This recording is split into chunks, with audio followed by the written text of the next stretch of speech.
দেশের আইন আদালতে তোয়াক্কা না করে মন গড়া কথা বলাই বিএনপি স্বভাব। তারা অভিযোগ করেছেন সরকার নাকি বেগম জিয়াকে ভয়ে বিদেশে যেতে দিচ্ছে না। প্রকৃতপক্ষে বিএনপি বেগম জিয়ার চিকিৎসা চায় কিনা তা নিয়ে জনমনে সন্দেহ আছে। বিএনপি নেতারা বেগম জিয়ার চিকিৎসা মুক্তির ইস্যুতে রাজনীতি করছেন বেশি, চিকিৎসার ব্যাপারে যতটা না নজর দিচ্ছেন তার চেয়ে তাদের চিন্তা বেগম জিয়াকে ইস্যু করে রাজনীতি করা। শেখ হাসিনা সরকার বেগম জিয়া কিংবা ক্ষয়িষ্ণু বিএনপিকে ভয় পায় না, বরং তার বয়স স্বাস্থ্যের প্রতি নজর দিয়ে সাজা স্থগিত করেছে প্রধানমন্ত্রী শেখ হাসিনা। চতুর্থবারের মতো এ উদারতা বঙ্গবন্ধু কন্যা শেখ হাসিনাই দেখাতে পেরেছেন।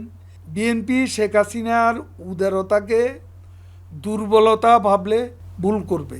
ভাবনা এবং চর্চা বিএনপির একমুখী দর্শন তাদের রাজনৈতিক অস্তিত্বের শেকড়কে দিন দিন দুর্বল করছে। বেগম জিয়া চিকিৎসা গ্রহণের বিষয়টি ইতিমধ্যেই মীমাংসিত। বিএনপি সবসময় মীমাংসিত ইস্যু নিয়ে রাজনীতি করার অপপ্রয়াস চালায়। একজন সাজাপ্রাপ্ত আসামির বিদেশ গমন বিদ্যমান আইনে সুযোগ আছে কিনা এটা বিএনপিও ভালো করে জানে। আইন মন্ত্রণালয় বিষয়টি পরিষ্কার করে জানিয়ে দিয়েছে, কিন্তু বিএনপি জেনে শুনেও না জানার ভান করে জনগণকে বিভ্রান্ত করার কৌশল নিয়েছে। অথচ যে নেত্রীর জন্য এত মায়া কান্না তারা কাঁদছেন, সেই নেত্রীর মুক্তির জন্য একটা কার্যকর বিক্ষোভ মিছিলও তারা বাংলাদেশে কোথাও এ যাবৎ করতে পারেননি। বিএনপি যেমনি গায়ের জোরে আইন লঙ্ঘন করতে চায়, তেমনি সংবিধানও জানতে চায় না। জাতীয় নির্বাচন কিভাবে কার অধীনে হবে এটা মীমাংসিত বিষয়। সংবিধান সম্মতভাবে পরবর্তী নির্বাচন অনুষ্ঠিত হবে। নিরপেক্ষ শান্তিপূর্ণ পরিবেশে নির্বাচনী পরিবেশ বিনষ্টের জন্য বরং বিএনপি প্রস্তুতি শুরু করেছে। তাদের এ সকল অসাংবিধানিক প্রয়াস অতীতের মতো কোনো সুফল বয়ে আনবে না, বরং বিদ্যমান কাঠামোর আওতায় একটি ক্রেডিবল ইলেকশন আয়োজন কি করা যায় তা নিয়ে আপনারা মতামত দিন। সময় হলে বাংলাদেশ আওয়ামী লীগও নির্বাচন কমিশনে মতামত দেবে। তাই গত 13 বছর ধরে বিএনপি আন্দোলনের নিষ্ফল আহ্বান যেমনি ব্যর্থ হয়েছে, বর্তমান প্রয়াসও নিষ্ফল হতে বাধ্য। বাংলাদেশ সড়ক পরিবহন কর্পোরেশন বিআরটিসি রাষ্ট্রের পতাকাবাহী একটি গণপরিবহন সংস্থা। জাতির পিতা বঙ্গবন্ধু বিআরটিসিকে গণমানুষের আস্থার বাহনে রূপান্তর করতে চেয়েছিলেন। তাঁর সুযোগ্য কন্যা প্রধানমন্ত্রী দেশরত্ন শেখ হাসিনা বিআরটিসিকে এগিয়ে নিতে 1 বছরে সহস্রাধিক বাস, ট্রাক সংযোজন সহ নানান উন্নয়নের উদ্যোগ গ্রহণ করেছেন। এখন আমাদের প্রয়োজন প্রতিষ্ঠানটির ব্যবস্থাপনার দক্ষতা উন্নয়ন। করোনার সংকটে লকডাউনের সময় প্রতি মাসে 10 তারিখের মধ্যে সকল ডিপো ইউনিটের বেতন ভাতা পরিশোধ নিশ্চিত করা হয়েছে। নিঃসন্দেহে এটি একটি ভালো উদ্যোগ। আমি কর্মকর্তাদের, চেয়ারম্যান সহ সবাইকে ধন্যবাদ জানাচ্ছি। লকডাউনের পরে আবারও পরিবহনে যাত্রীদের চাপ বেড়েছে।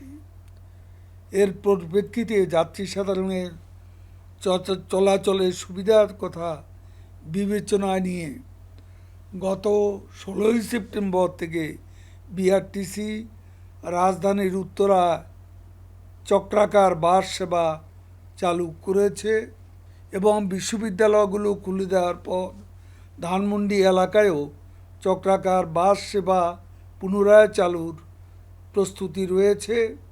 এখন বহরে গাড়ির সংখ্যা বেড়েছে, আয়ও কিছুটা বেড়েছে। আয় বৃদ্ধির গতিটাকে আরও বেগবান করতে হবে। কর্মকর্তা কর্মচারীগণ দীর্ঘ কর্মজীবন শেষ করে যাতে খালি হাতে যেতে না হয়, শেষ বয়সের অবলম্বন রিটায়ারমেন্ট বেনিফিট পেতে যেন অপেক্ষা করতে না হয়, সেদিকে নজর দিতে হবে। তেমনি অনিয়ম বন্ধ করতে বিআরটিসি কর্মকর্তাদের আরও কঠোর অবস্থানে যেতে হবে। প্রযুক্তির ব্যবহারে দুর্নীতি কমে আসে। আমরা বিআরটিসির ক্ষেত্রে বেশ কিছু সেবা অনলাইনে চালু করেছি। ই টিকিটিং চালুর যে উদ্যোগ গ্রহণ করা হয়েছে তা দ্রুত বাস্তবায়ন করতে হবে। ডিপোগুলোকে জবাবদিহিতার আওতায় আনতে হবে। প্রধানমন্ত্রী শেখ হাসিনার সরকার দুর্নীতির বিরুদ্ধে কঠোর অবস্থান নিয়েছে।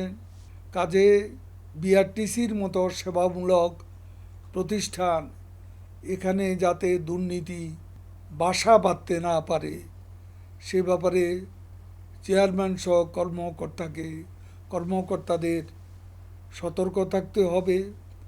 আওয়ামী লীগ ক্ষমতা আসার আগে বিআরটিসি ছিল একটা লুটপাটের সম্পত্তি। সরকারি এই গণপরিবহনকে লুটপাটের আখড়ায় পরিণত করা হয়েছিল। শেখ হাসিনা সরকার ক্ষমতা আসার পরে আমরা অনিয়ম ও দুর্নীতির বিরুদ্ধে, অপকর্মের বিরুদ্ধে কঠোর অবস্থান নিয়েছি। আমি পরিষ্কারভাবে জানাতে চাই, বিআরটিসি সহ আমাদের সড়ক পরিবহন ও সেতু মন্ত্রণালয়ে কোথাও কোনো দুর্নীতির বিষয়ে যদি সুস্পষ্ট অভিযোগ থাকে তাহলে দুর্নীতি দমন কমিশন স্বাধীনভাবে তদন্ত করতে পারে। তদন্ত করে কারো বিরুদ্ধে ব্যবস্থা নিলে সরকারের পক্ষ থেকে এবং মন্ত্রী হিসাবে আমি নিজে কোথাও হস্তক্ষেপ করব না। দুর্নীতির ব্যাপারে শেখ হাসিনার জিরো টলারেন্স নীতি আমরা মন্ত্রীরা আমাদেরকেও এটা ফলো করতে হবে, অনুসরণ করতে হবে। যা যা জায়গায় দুর্নীতি যাতে না হয় সে ব্যাপারে যথেষ্ট সচেতন থাকতে হবে এবং যারা দুর্নীতি করে, অনিয়ম করে, অপকর্ম করে তাদের বিরুদ্ধে ব্যবস্থা নিতে হবে।